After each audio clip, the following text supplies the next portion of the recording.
Indonesia Esport Association (IESPA) Bali bekerja sama dengan Komite Olahraga Rekreasi Masyarakat Indonesia (KORMI) dan pemerintah Provinsi Bali pada Minggu 14 Juli 2024 melaksanakan Festival Olahraga Rekreasi Daerah Forda Bali kedua tahun 2024 di Pamela Super Lounge.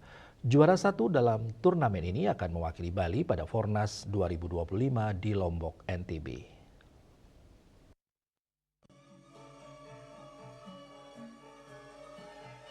Ketua Umum IESPA Bali, Putu Ari Adiwiguna mengatakan, Forda Bali kedua dilaksanakan selama 2 hari secara online dan offline.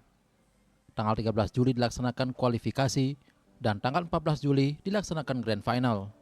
Acara Forda ini sekaligus bertujuan untuk menjaring atlet berprestasi untuk kegiatan Fornas 2025 yang akan dilaksanakan di Lombok sebagai tuan rumah Fornas mendatang.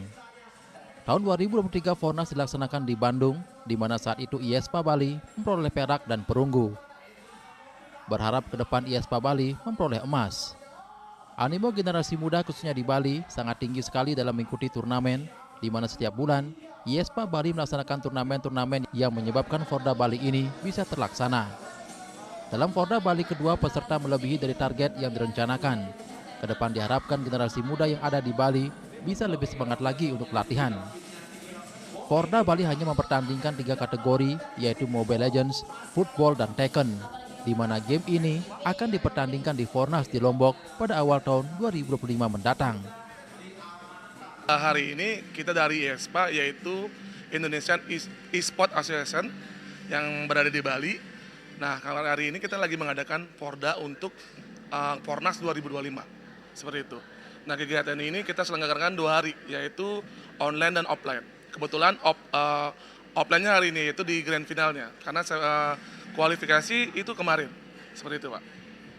Nah, untuk selanjutnya setelah melakukan kegiatan Forda ini, kita akan menjaring atlet untuk mewakili Bali untuk kegiatan Fornas di 2025. Untuk Fornas 2025 itu akan diadakan di NTB, Pak, yaitu di Lombok. Nah, Fornas sebelumnya kita itu di Bandung. Nah, kebetulan di Fornas kemarin kita juga mendapatkan perak dan perunggu, kebetulan, Pak. Jadi kita di Bali pertama kali Inorga untuk e-sport mendapatkan perak dan perunggu waktu itu. Nah, harapan kami di Forda sekarang kita bisa menjaring atlet baru yang bisa meraih kemenangan, yaitu membawa emas tujuan kita di 2025 di NTB. Nah, untuk animo teman-teman kita yang khususnya anak muda ya, Pak ya, itu sangat tinggi sekali. Makanya kita semangat mengadakan turnamen-turnamen setiap bulannya, dan akhirnya terjadilah Forda ini gitu Pak. Kalau misalkan ini nggak tinggi, Forda ini nggak akan berjalan seperti sekarang, seperti itu. Karena dari jumlah peserta yang ikut juga yang kita targetkan ternyata melebihi dari target, seperti itu, Pak. Dalam Forda Bali yang kedua, peserta yang ikut sebanyak 300 peserta yang meliputi Mobile Legends, Football, dan Tekken, di mana Mobile Legends 40 tim, Tekken 30 peserta, Football 32 peserta. Di mana dalam penjaringan dilaksanakan kualifikasi, setelah itu dilanjutkan dengan Grand Final, total hadiah sebesar 5 juta rupiah dan piagam. Saputra Bali TV.